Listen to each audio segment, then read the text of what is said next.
आणि यानंतरची बातमी सांगलीतून आहे। सांगलीमध्ये सभेच्या मंचावरती राष्ट्रवादी आणि काँग्रेसच्या अनेक नेत्यांच्या खुर्च्या लावलेल्या आहेत। मात्र महाविकास आघाडीतील मित्रपक्ष असलेल्या ठाकरे गटाच्या एकही नेत्याची पाटी या खुर्च्यांवरती पाहायला मिळत नाहीये। त्यामुळे उद्धव ठाकरे यांच्या पाठोपाठ स्थानिक नेत्यांनी सुद्धा पाठ फिरवली का असा प्रश्न आता निर्माण होतोय। सांगलीमध्ये आज राहुल गांधी यांच्या उपस्थितीमध्ये एका भव्य सभेचं आयोजन करण्यात आलंय।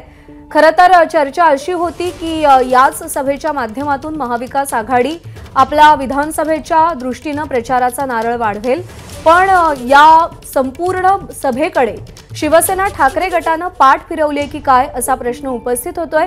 कारण का शरद पवार, राहुल गांधी मंचावरती उपस्थित असणार आहेत, मल्लिकार्जुन खरगे असणार आहेत, अनेक काँग्रेसचे आणि राष्ट्रवादीचे बडे नेते मंचावर असतील, पण ठाकरे गटाकडून कोणाचीही उपस्थिती या मंचावर दिसत नाहीये किंवा ज्या खुर्च्यांची अरेंजमेंट इकडे करण्यात आली आहे, जी आसन व्यवस्था करण्यात आली आहे, त्या आसन व्यवस्थेवर सुद्धा ठाकरे गटातील एकाही नेत्याचं नाव दिसून येत नाहीये।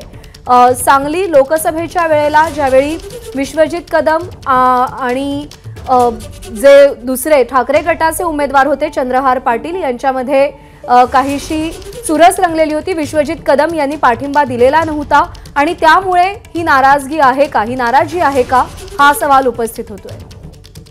राजू सोनावणे आपले प्रतिनिधी आपल्या सोबत आहेत। राजू, महाविकास आघाडीतले मातब्बर नेते उपस्थित असताना ठाकरे गटाचं कोणीच उपस्थित न राहणं भुवया उंचावणार आहे।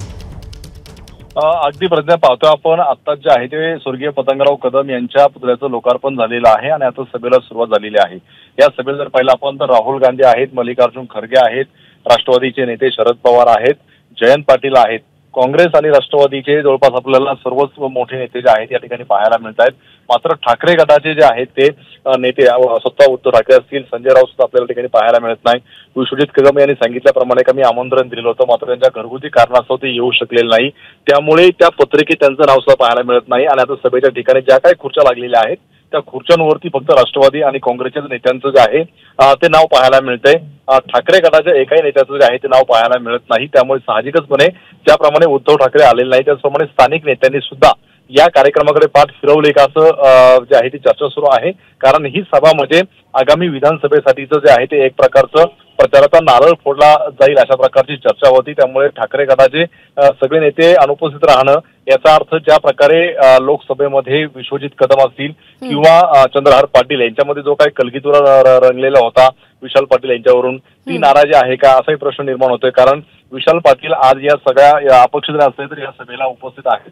पहिल्या रांगेमध्ये विशाल पाटील यांची खुर्ची आहे, मात्र ठाकरे गटाचा एकही नेता या ठिकाणी पाहायला मिळत नाही। त्यामुळे ठाकरे गटाच्या नेत्यांनी जे आहे ते कुठेतरी या सभेकडे, या कार्यक्रमाकडे पाठ फिरवला पाहायला मिळते। विश्वजित कदम यांच्याशी ज्यावेळी सकाळी संवाद साधला त्यावेळी त्यांनी सांगितलं होतं की उद्धव ठाकरे वैयक्तिक कारणासाठी येऊ शकत नाहीयेत, पण स्थानिक नेत्यांची अनुपस्थिती डोळ्यात भरून येणारी आहे।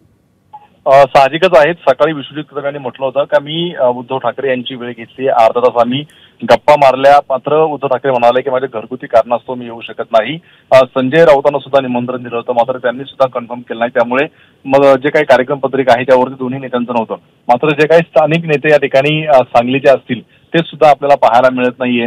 राष्ट्रवादी शरद पवार गटाचे आपल्याला जवळपास सगळेच नेते जे आहेत ते त्या ठिकाणी उपस्थित असताना पाहायला मिळाले। त्यामुळे ठाकरे गटाच्या नेत्यांनी का पाठ फिरवली असा प्रश्न निर्माण होतोय आणि आता संपूर्ण मंचावरती सुद्धा ते आपल्याला दिसू लागलेलं आहे।